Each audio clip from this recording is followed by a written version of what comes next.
like I said, it is Tuesday. It's my favorite doggone day of the millennium.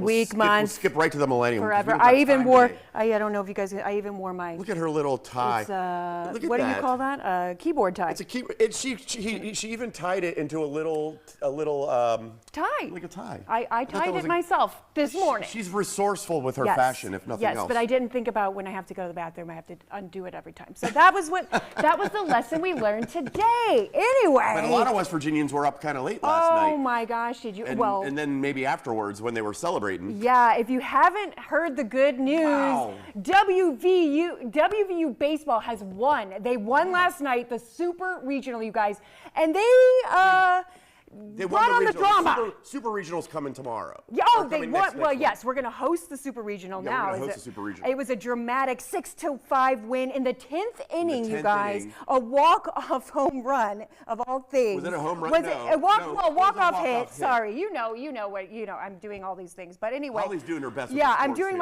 this is my best. She said she wanted to do the sports But here's today. the thing. Here's what happened, you guys. The first 6 innings, we were in the lead. Okay, and then in the 8th inning. And then in West Virginia fashion. In grand West Virginia fashion, the 8th inning, Kentucky scored 4 runs, tying it, and and then everyone's biting their nails, and like, is this really going to happen? We're going to lose in the 9th inning. I honestly did think, I said, because I kept checking in, checking in. You were so confident, in the 8th inning. We were like, oh yeah, they're going. We're going to host the Super Regionals. It's going to be in the home, and this is the first time in the program's history that they will be hosting the Super Regional at home. Oh, at home. Okay. At home, yeah. Well, guys, just so you know, Friday and Saturday, the games are at noon, and it's going to be at the Kendrick Family Ballpark at WVU, of course. Hopefully. But congrats. The fans were going nuts. We're a baseball state. I think, did word on the street have a little something to do with it? I don't know. I don't know, but there you go. The world may never know. But what else is going on out there in the world? The mosquitoes. Okay, well, guys, mosquito season's coming. Mosquito season is coming, guys. Well, how about this for an idea to fight mosquitoes? How about more mosquitoes? That's what Google wants to do, guys. The company's debug program, which is a real thing, and it's not bugs like in your computer, is seeking federal approval to release up to 32 million non-biting male mosquitoes in Florida and California. The insects carry a naturally occurring bacterium that prevents them from producing the offspring with wild female mosquitoes because only males are released. They don't bite or spread disease, and that means apparently the population of the disease-carrying mosquitoes are going to shrink over time. Down. Yeah. The Environmental Protection Agency is reviewing the permit request. Here's the thing. Who's in charge of the box of mosquitoes, right? How are they doing? You know what I mean? I would be the guy carrying the box, and then I trip, and then, See, it would be Holly, like, in the airplane, getting ready to dump the box over Florida, and I would say, Holly, you sure you grabbed the male mosquitoes, not the female mosquitoes, right?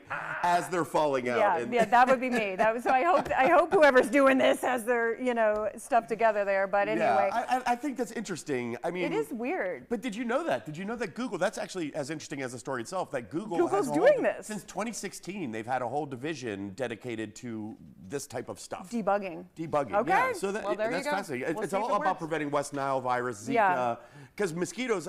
For those of you at home that don't know this, mosquitoes are the deadliest animal on the planet. They really are. So they really we're trying to, I guess, fight stuff. There you go. Well, guys, I wanted to show you this last weekend. The Germans got it together. I don't even know how they came up with this. Hundreds of protesters formed a giant windmill in Germany's northwestern state of the North Rhine, and they were protesting a calling for a shift for the country's climate and energy policy. Look at them! Yeah. They're running. According to the local police, 3,000 people attended the protest. Yeah, the Gersteinwerk power station is right there, and so they're trying to, You were explaining how they did this. So this is basically, I have a theory. First of all, if you noticed, it was sped up. Okay. That was they weren't actually moving that fast. I was gonna say. But I think what they were doing was they were walking all the way around, and then once that first wave of people would hit back to the main stem there, a second wave of people would start walking, and then they would keep rotating back and forth. It was beautiful. But whether your stance on pro-environmental, anti-gas, whatever, That was a cool way to do something. I tell you, the Germans find creative things to do. They did it, so I thought it was kind of cool. Yeah. But you have this story. This is great, guys. A cop, guys. I love when cops relate to the community and have a little fun. I think these moments are precious. Can we just roll this? I love this. Watch as this cop bets this young man that he can make a shot. If I make it, y'all owe me 10. Y'all owe me 10. Boom. That's all I need to know. I'm a bucket. It's great, right? Yeah. Isn't it classic? And you can just tell the rapport that... Oh, look at them. They're giving him 10. There they are. They're pretty good, too. Look at them.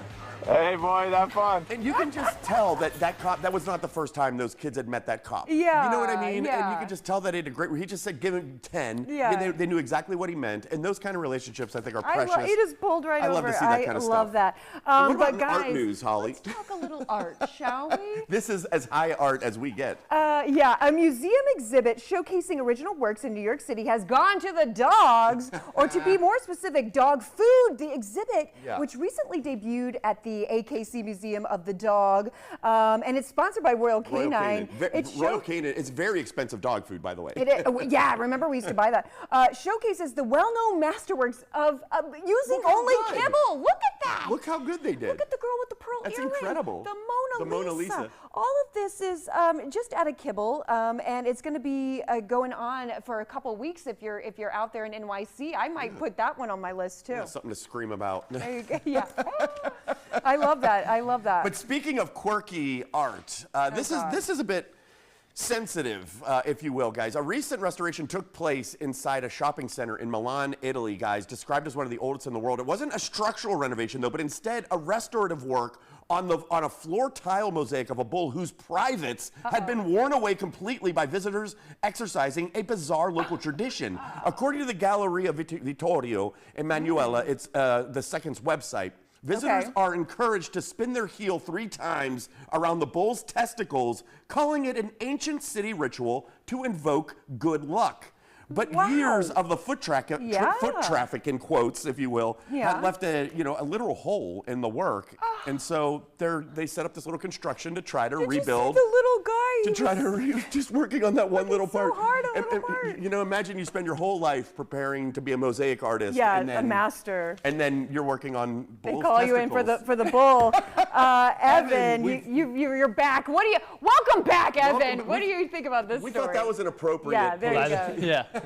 For your first that one makes sense. That's perfectly flows right into me. I appreciate that. Oh my gosh. Well, we're glad you're back.